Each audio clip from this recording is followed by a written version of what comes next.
Ataxia. Now, if you're like me, this is something that you probably have never heard of, and yet there's 150,000 people in America who have ataxia. We're going to learn a little bit about it. We're also going to learn how we can get involved and go out to a fundraiser to help raise some money to combat ataxia. It's the Walk and Roll, and it's coming up in Auburn on September 18th. John, thank you for coming by. Thank you for having me. Appreciate you being here. Denise, thanks for coming by as well. Thank you. John, you have ataxia. Tell me a little bit about that. This is something that is rare. I mean, only 150,000 people in the country. Percentage-wise, it obviously doesn't strike that many people. What were some of the first symptoms? When did you begin to say, hey, there's something going on here? There's 150,000 that we know of. When we feel that there's probably at least another 100,000 that are misdiagnosed. So there could be many more. Odd things started happening. You just would walk through a doorway and you'd bump the sides of the wall. And you'd brush everything off to silly little mistakes. Your speech started to slur a little bit more than normal. Your eyesight would be double vision a little bit.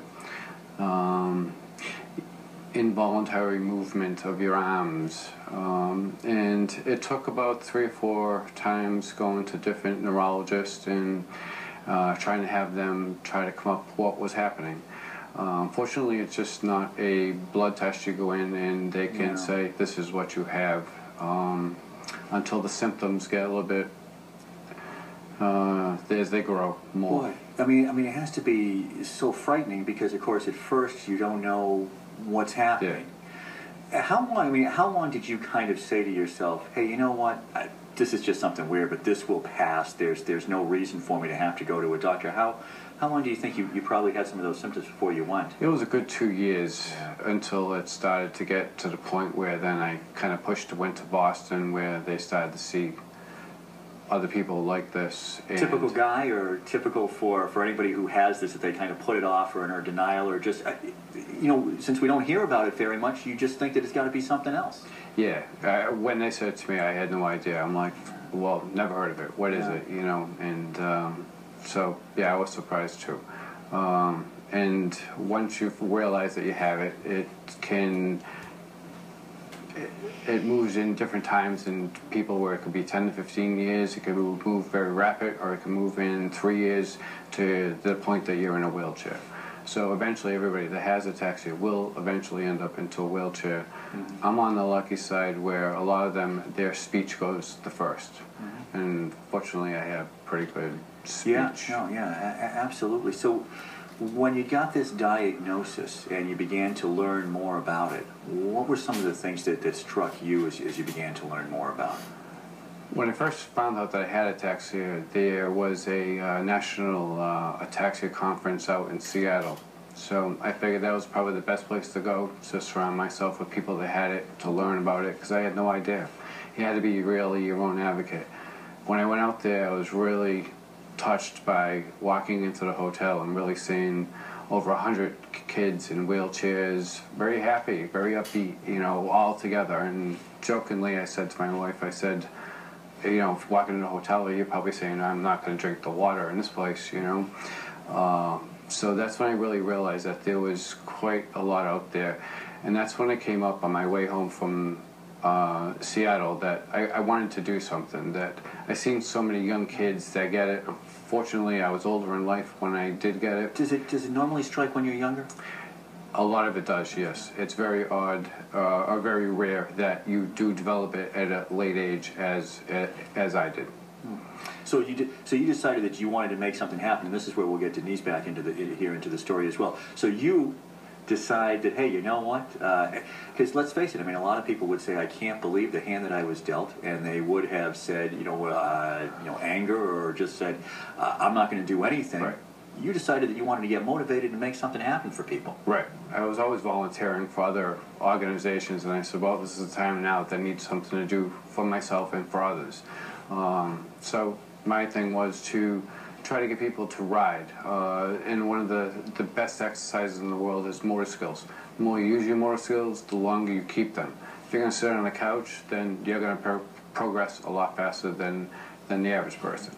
So I wanted to get everybody out there, you know, riding or doing something with their legs. The more you use your legs, the more you'll be able to walk and less time in a wheelchair. Wow. So So Denise, lifelong friends We have with John. Yeah. many years. But can you give me your reaction when John came to you and told you that he had ataxia? I didn't know anything about ataxia. I've been working with John for many years in the culinary industry, so it's hard for him to sometimes. He's been very good at staying in the culinary industry, which it surprises me and motivates me as much as he can do. I didn't know what to think or what to think he was going to be going through. Some days it's hard. He keeps a good sense of humor. He will text me and tell me that he can't move, but he can move his fingers. And I'm like, well, do you need help? Is anybody home? He did this to me a few weeks ago, and I'm like, I'm on my way, I'm going to come down. He's like, no, my wife will be home in 5 minutes. So then she texts me, he goes, I'm home, he's fine. Wow. So it makes it tough. And John, in some ways, you know, I mean, it is clearly hard on the people around you and your family and your friends. I mean, you know, that emotional part of it, they're your support system. At the same time, it is obviously hard. yeah, I really try to hide most of it. I really do. I try. There's some things I probably not to do, but I'm determined. I'm going to push and push and Yeah. push and push. And if I can't do something, I find a way around it. A simple thing is maybe turning a screw. I learned by closing my eyes and going by memory. I put the screw with a screwdriver, I can screw right into the wall. So you learn how to alter different things. So one day if I can't do something, I'm going to find a way that I can do it. It might take me longer, but I'm going to do it. When you talk to the doctors and you tell them a story like that you just told us, because I've got to believe that not only, you know, you talked about the fact that, hey, you know what, I'm going to go out, I'm going to bike, and the exercise is going to be part of it to fight this off. But attitude has to be a big part of it as well. Right. So I mean, they must, when they have someone, you know, like yourself, who comes in and is out there fighting the good fight, there must be some lessons that they're learning from you on this. Yes and no.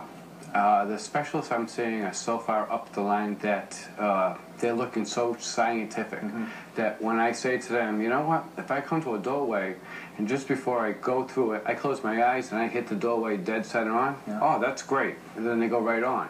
Yeah. And I asked them, I said, geez, you should keep some of this data because right, to help other people. Exactly. I said this at a conference, and we made a break, and everybody went back to their rooms, and they were all going in and out of their doorways. When we came back, they're like, that guy over there, he had something.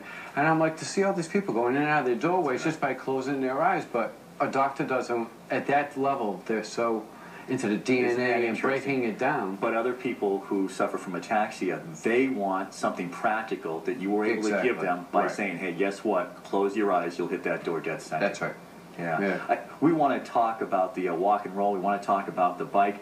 Now, there's some food over there because we're very conscious of the food here in the TV business. These things that you make?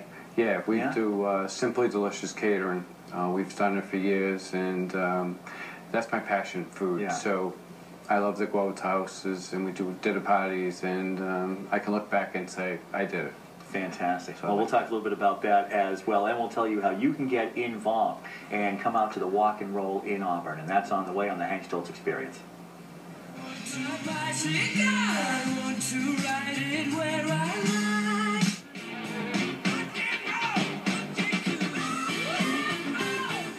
John has been telling us about his battle with ataxia this evening, and there is an event that is coming up in Auburn, Walk and Roll, we want to tell you more about. Denise, why don't you fill us in a little bit about this? Now, this is a way that we can go out and we can support people who have ataxia here in this community, and it seems pretty easy. We just have to walk and roll, and that's really all that there is to it. On September 18th at Lemansky Park in Auburn, we're going to have a walk and roll. It's 3 miles long. And we're going to help raise the money to help find a cure for ataxia, as well as try to find funds to raise money for these bikes. Yeah, this bike is something, but it's got to cost a couple of bucks. I'm assuming. John, tell us a little bit about the bike. The bike is really great for people that we can't balance. So a two-wheel bike is no good for us. So three wheels, we can stop at a red light without tipping over. We can take a break. It has brakes that won't allow it to move to help us get on and off the bike. And it gives us the ability to push out with the feet. With a lot of times we ride up hills and we don't have any support, where we have support with the back and we get more power out of it, and it gives us a way to keep our motor skills going and great exercise. Now, you had talked about going out to the conference and this community of people who have ataxia. Here in central Massachusetts, or in Massachusetts, are there a number of people who have this?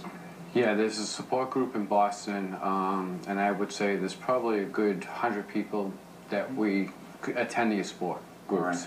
Right. Doctors can't release how many others have it, but you got to come forward. So it's. And as you said now, sometimes it's misdiagnosed. Is it misdiagnosed, or people just don't want to say what the symptoms are, or how is it that happens? It's very close to MS, and it's very close to Parkinson's. So a lot of times you could be under each one, and then as time comes on, you might find that you might not have it.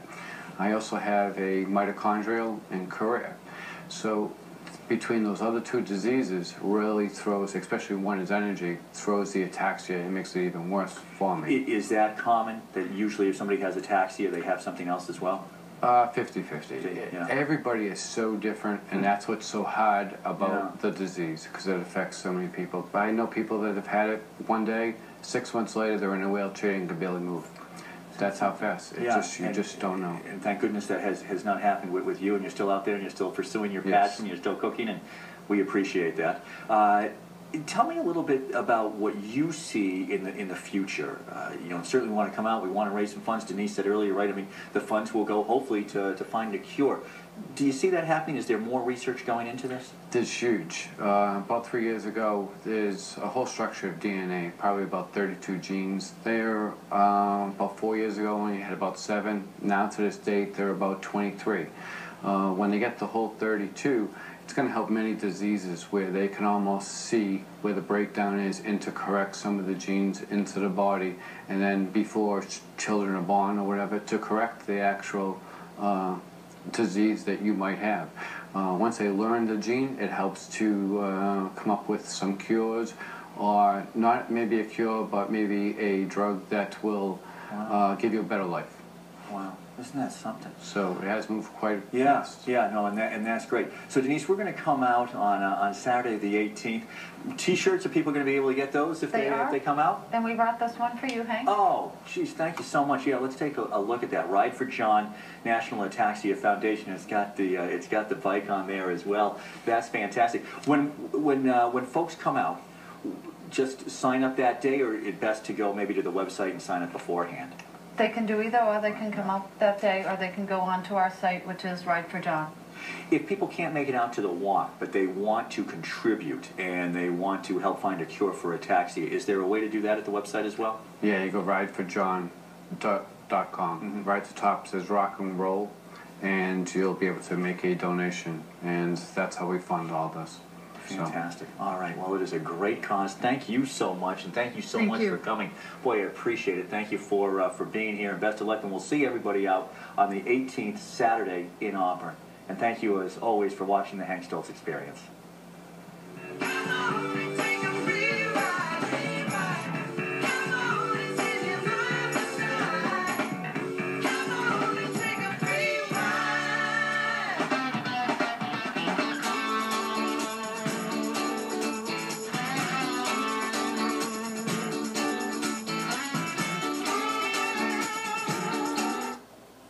Coverage from Central Mass.